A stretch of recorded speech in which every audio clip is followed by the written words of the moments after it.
Good afternoon, everyone. All right, just a few things and we'll get to your questions. Tomorrow, Secretary Austin will depart for Germany, where he and the chairman of the Joint Chiefs, General Milley, will host and convene another session of the Ukraine Defense Contact Group at Ramstein Air Base. And as I highlighted earlier, the contact group has been instrumental in identifying, synchronizing, and ensuring delivery of the military capabilities the Ukrainians need to defend their homeland against Russian aggression. The Secretary and the Chairman look forward to meeting with defense leaders from the approximately 50 nations that comprise this important group dedicated to Ukraine self-defense. Prior to his arrival at Ramstein, Secretary Austin will travel to Berlin to meet with the incoming German Minister of Defense, Boris Pistorius. Separately, more than 600 National Guardsmen, soldiers, Marines, and airmen are making their way to northern Michigan this week to take part in the winter portion of exercise Northern Strike 23. The Michigan Army National Guard will host the exercise January 20 through 29th at the Northern Michigan All-Domain Warfighting Center. Now in its 10th year, Northern Strike allows active duty, reserve, and guard units to challenge themselves in near Arctic conditions while training to meet the objectives of the DoD's Arctic strategy. Participants will battle wind, snow, and sub-zero temperatures while utilizing skis, snowmobiles, and snowshoes to meet their training objectives. As the National Defense Strategy makes clear, the changing climate is creating new corridors of potential future interaction in the Arctic region, so exercises like Northern Strike help ensure our service members are ready to meet those future challenges head-on. Also, I know there's already been some press reporting on this, so I can confirm that in the coming weeks, Secretary Austin will travel to the Republic of Korea and the Philippines to meet with senior government and military leaders in both countries as the United States and these two critical allies continue to bolster our defense partnerships. This upcoming trip is a reaffirmation of our deep commitment to working in concert with allies and partners to chart our shared vision to preserve a free and open Indo-Pacific. And with that, I will take your questions. We'll start with AP. Tara. Hi, Pat. I want to ask about the Ukrainians getting trained at Fort Sill. Have all the Ukrainians arrived? Has training begun? And just putting in a request for all of our media organizations, can we get some access, some video, to be able to show what's happening there? Yeah, thanks, Tara. On the latter point, we're certainly aware of the requests for media access and are in communication with the Army on that front, so we'll keep you updated. Training has begun, as we've talked about before. That training will last for several months and train upwards of 90 to 100 Ukrainians on use of the Patriot missile system. And so those troops have arrived at Fort Sill and have begun their training. Thank you. Jenny. Thank you, sir. I have two questions. South Korea and the United States have agreed to conduct an extended deterrence exercise next month to counter a possible North Korean nuclear attack. Is it actually a plan, joint plan and joint execution using the United States nuclear assets?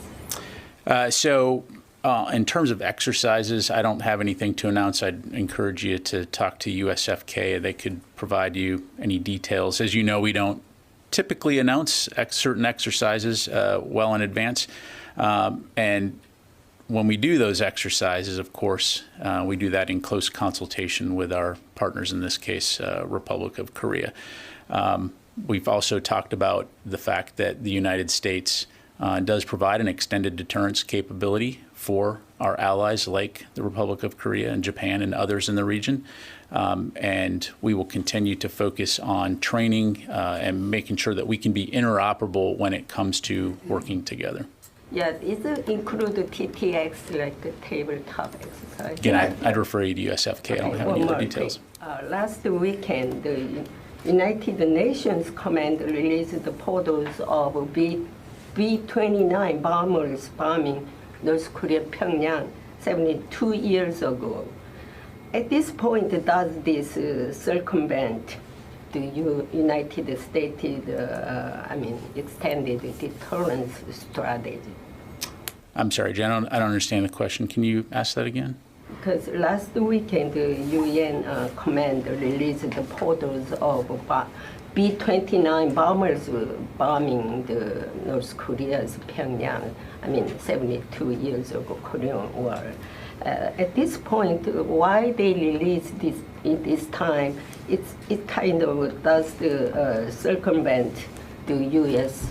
extended deterrence strategy. Yeah, I don't have anything on that. I'd have to refer you to the UN on that. Sorry. Thank you. Carla. Thanks.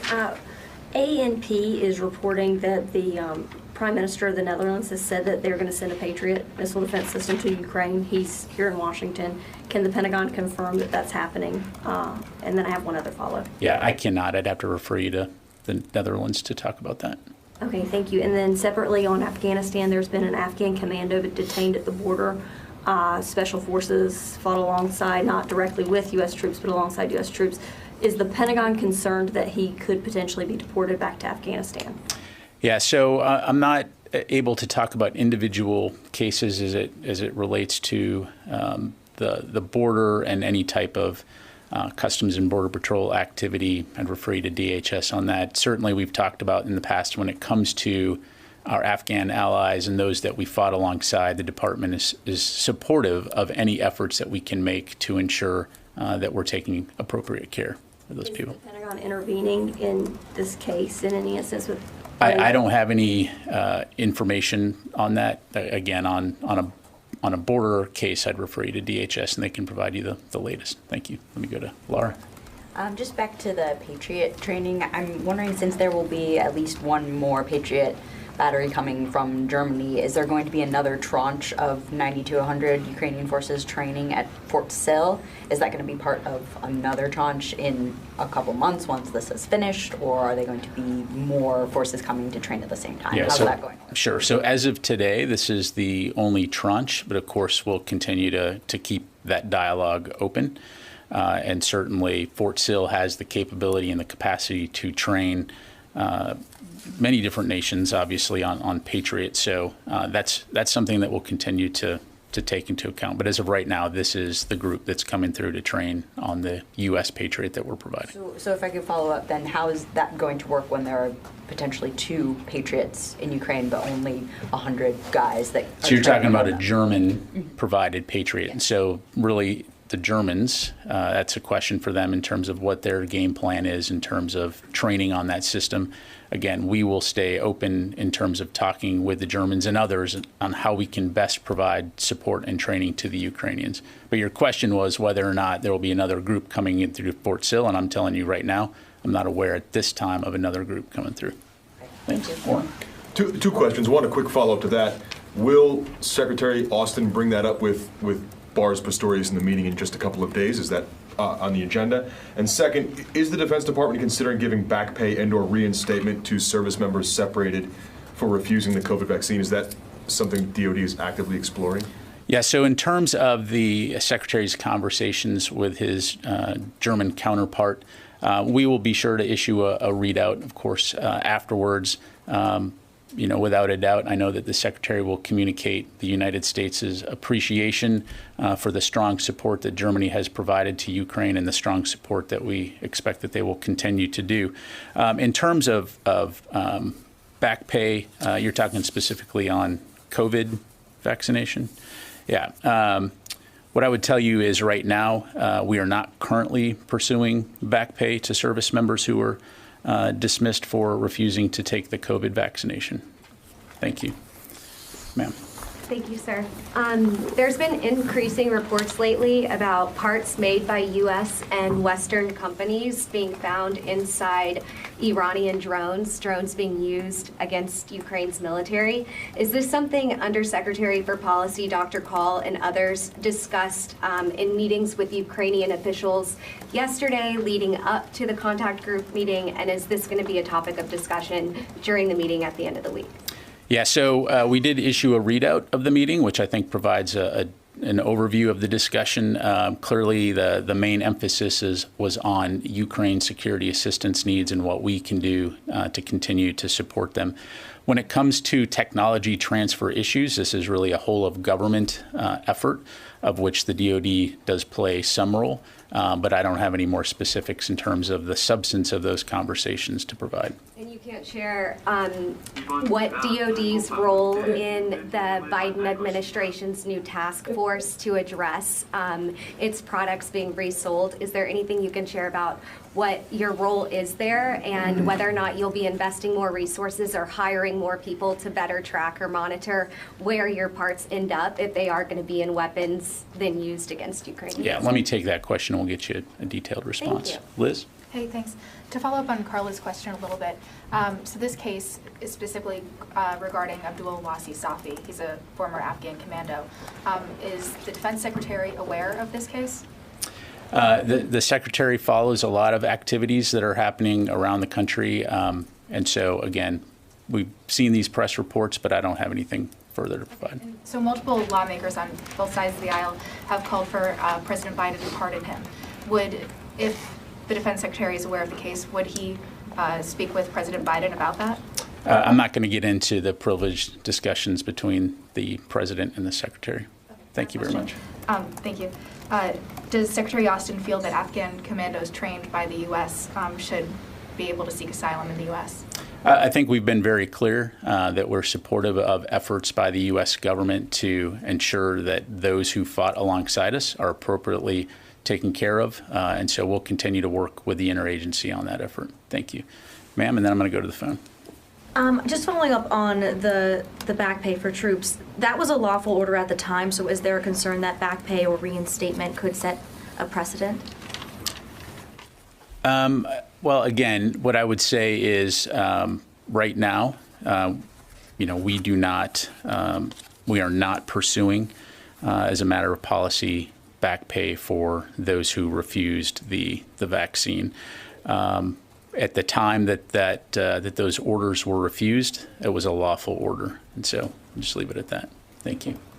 Okay. Let me go to the phone real quick. Yeah. So said we're not currently pursuing back pay. Is this a final decision, or is there a possibility that this could be explored in the future? Yeah, so I'm not going to speculate about what the future might portend.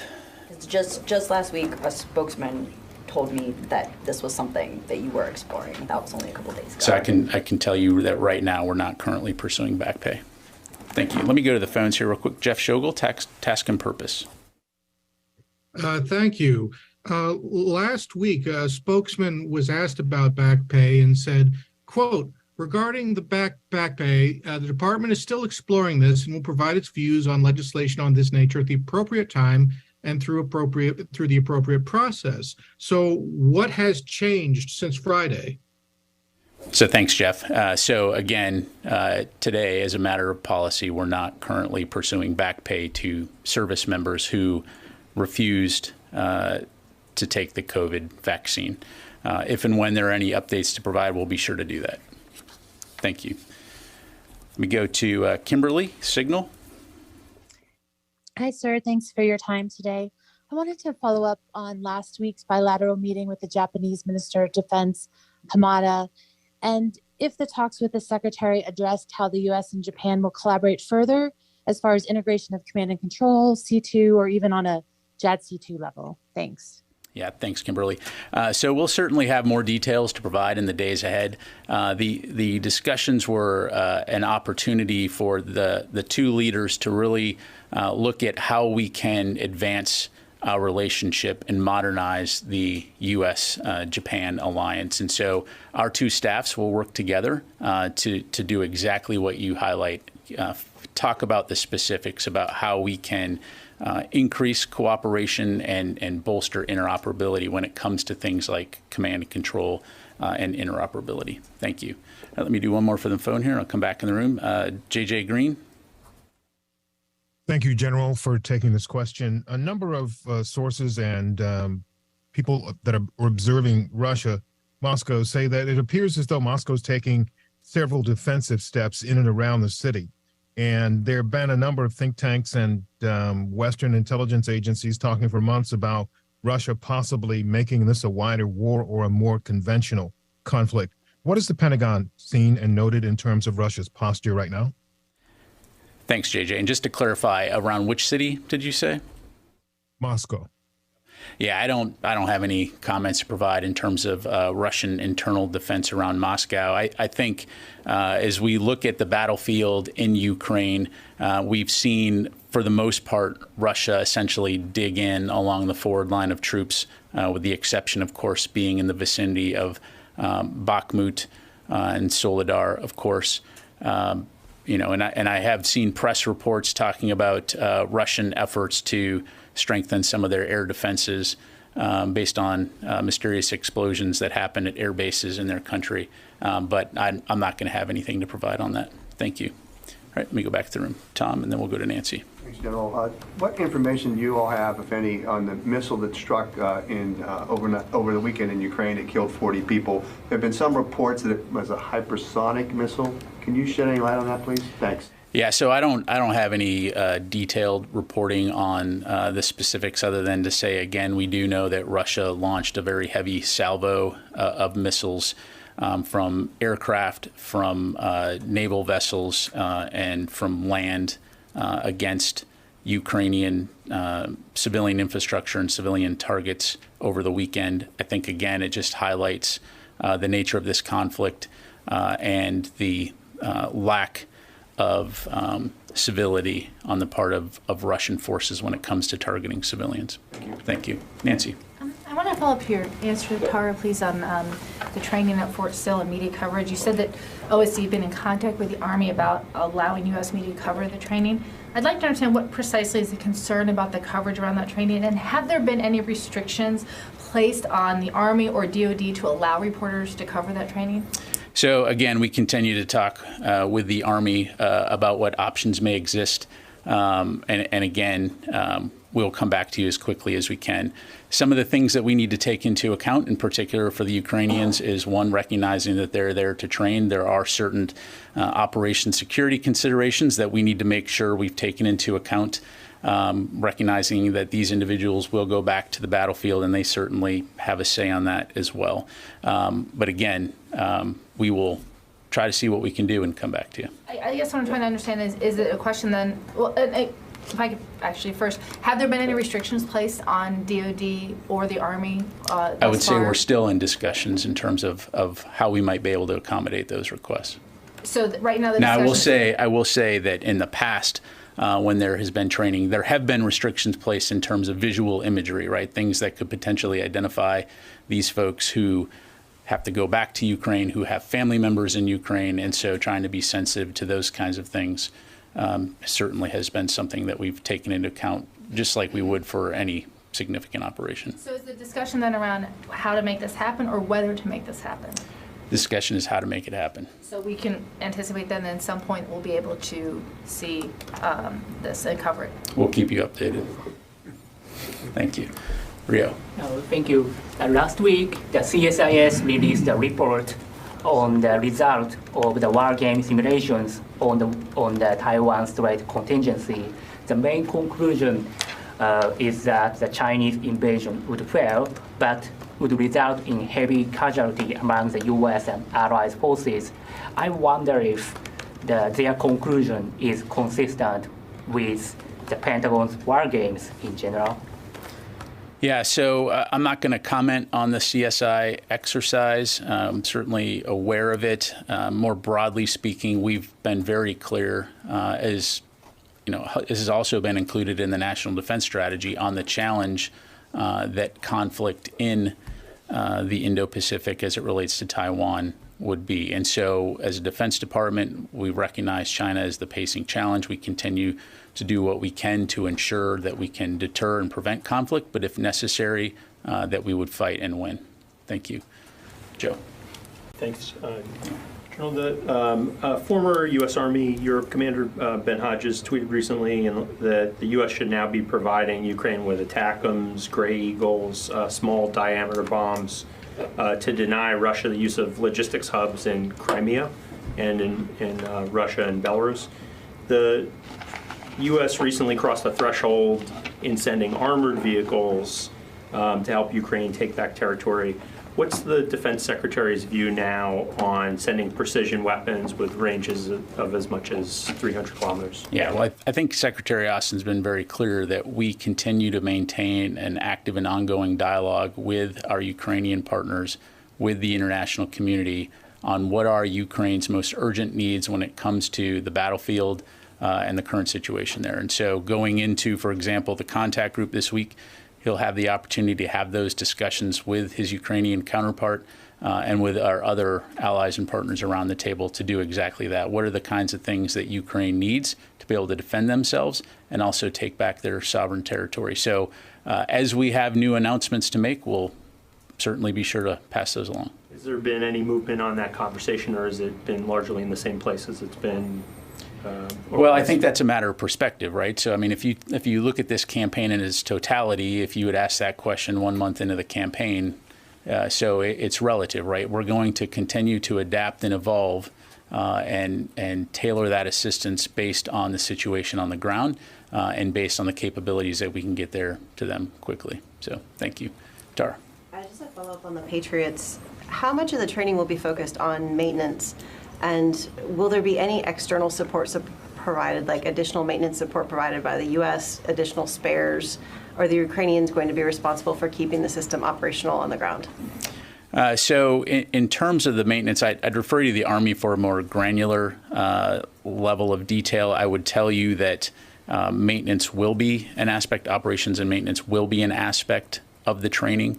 And in terms of maintenance writ large, when it comes to the capabilities that we are providing on the battlefield, one of the techniques that we've used, as you know, is essentially telemaintenance, right? So remote maintenance capabilities. So that will be something that we will continue to provide to the Ukrainians, not only on the Patriot system, but on a variety of systems as they are employed in the battlefield. Thanks very much. I would just second Nancy's comments too on I think it's an important image to get out there of this partnership between the U.S. and Ukrainians on this system, because there's been so much interest. Sure. No, completely understand. Thank you. Mike? Different, change the subject a little bit. Does the Pentagon have any concern that South Africa is hosting naval exercises next month with Russia and China in the Indian Ocean? Yeah, I've seen the press reports. I mean, South Africa, of course, is a sovereign country. They can choose to exercise with whom they want. So I don't have any particular comment on that, other than to say, you know, we do appreciate our defense partnership with South Africa, and we'll continue to seek opportunities to work alongside them and to further bolster that relationship. You're concerned that if they're working with us and then they're working with Russia, that there might be some sort, there might be some concern about, sharing information or technology that we might share with them? Well, again, I think two things there. One, there are, to put this into context, there are a lot of countries that maintain a security or defense relationship with Russia. Again, that's a sovereign decision for individual countries to make. Many of those nations who have in the past purchased Russian-built or Soviet-era equipment, so it stands to reason that they may maintain some type of relationship. From a security cooperation standpoint, certainly from the U.S. perspective, I think that the types of security assistance the United States provide, to include capabilities, is much more dependable and also maintained, and something that we continue to discuss with various partners and allies around the world on should they choose to purchase those kinds of systems. We're certainly all ears. India being a great example. Thank you. Sir. Hi, Peter Martin from Bloomberg. My colleagues reported that the Pentagon is struggling to reestablish mill-mill ties with China, and I wondered if you have any comments on that. I think we're always open to maintaining those open lines of communication with China. We recognize the fact that China is going to continue to operate in that region for obvious reasons, and we want to do everything we can to reduce potential miscalculation. So from a United States standpoint, from a DoD standpoint, we certainly will continue to be available to communicate with our Chinese counterparts at a multiple echelons. Thank you. Okay, time for a few more. Qasim? General, the DSCA and State Department have sent the decision for the sale of F-16s to Turkey for tiered review at the Congress. Could you tell us how important this potential sale is for the mill-to-mill relations that have strained over the course of the years on several issues. Yeah, thanks, Qasim. So recognizing the fact that that's before Congress for consideration, I defer to the DSCA to talk about the current status of it. Certainly when it comes to the bilateral relationship between the United States and Turkey, we've always said that Turkey is an important partner, an important ally, and so we'll continue to work closely with Turkey's leaders on how we can bolster that relationship and ensure that our mutual defense needs are considered. Thank you very much. All right, Joe. Hey, I haven't seen you in a while, Joe. Qasim's question. Can we say, is it fair to say that the deal, the F-16 deal with Turkey is kind of related to the F-35 deal with Greece? Do you see any link between both deals? Yeah, I don't want to necessarily connect those two issues. I'd refer you to DISCA in terms of the current status of the deals. Certainly we have a relationship with Greece and a relationship with Turkey, both of which we value. As you might be aware that there is a strong opposition on the Hill vis-a-vis the F-16 deal to Turkey. Is there any message from the Pentagon to the Congress in regards to this matter? And that's a congressional decision to make. I'm not going to stand at the podium and tell Congress what they should or should not do.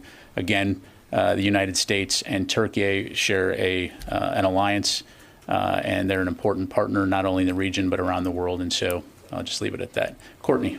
Just a couple of quick follow-ons from earlier. I think when Liz from Fox asked about the Afghan service member who was detained at the border, she asked specifically if Secretary Austin, and you said we are aware of the press report. So I just want to be clear, as Secretary Austin, he's aware of this case, and is it fair to say he's tracking it, he's following this specific case? I don't have an answer to that question. And then on the COVID vaccine, I just also want to be clear on that because you keep saying that the DoD is not pursuing it, but does that mean that there's no review or anything that's ongoing about potentially paying back pay, or are you saying that the issue? Yeah, so as a matter of policy, we're currently not pursuing back pay. Okay. And then my last one is just, I'm wondering if there's been some reporting about, on social media mainly, about a delegation of Russian military officials who were in Syria meeting with some of the autonomous administration and leadership, and I'm wondering if that's anything that you have a comment on, if you're aware if there's any U.S. military component to this meeting or anything you can share on it. Yeah, I don't. I just mentioned 2 other countries, but I'm just curious if there's any Pentagon reaction to it, I guess. No, I continue to monitor, but I don't have anything to provide on that. Okay, just a couple more. Let me get a couple other folks in the room here. You, and then you. Thank you, General. General, there is some recently reports about that Turkey are planning to do a new operation in north of Syria. Have you aware about that things, and do you still think there is a concerns about any military operations in this country, in the north of this country? Yeah, we've been very clear that any type of ground offensive into northern Syria could further destabilize the region and negatively impact the defeat ISIS mission. And so we've communicated that to our Turkish allies, and I'll just leave it at that. Thank you. Sir. In your assessment, thank you. In your assessment, how do the British tanks, what impact will British tanks have on the ground in Ukraine? Well, broadly speaking, and again, I'll allow the UK to speak for itself in terms of the capabilities that it may or may not provide. Broadly speaking, again, as an international community, any type of capability that we're able to provide to Ukraine to assist them in their efforts to defend their territory and be prepared to take back territory, I think is a good thing. Certainly, as we've talked about before, having armor type of capabilities gives them another capability to employ on the ground in order to change the equation on the battlefield, especially as we've seen some of those lines become static. But again, at the end of the day, it's up to Ukraine on how best to employ those capabilities. And the only other thing I'd say on that is the capabilities they've been provided, they've employed to great effect. Thank you very much. Now that other allies are sending or considering sending tanks to Ukraine, how does this change the U.S. position on sending American tanks to Ukraine? So again, I don't have anything to announce. I think we've been very clear when we do have something to announce. We'll be providing the Bradley fighting vehicle, as you know, which again is an armor capability. And so, when and if we have something new to announce, we will. Thank you all very much, everybody. Appreciate it.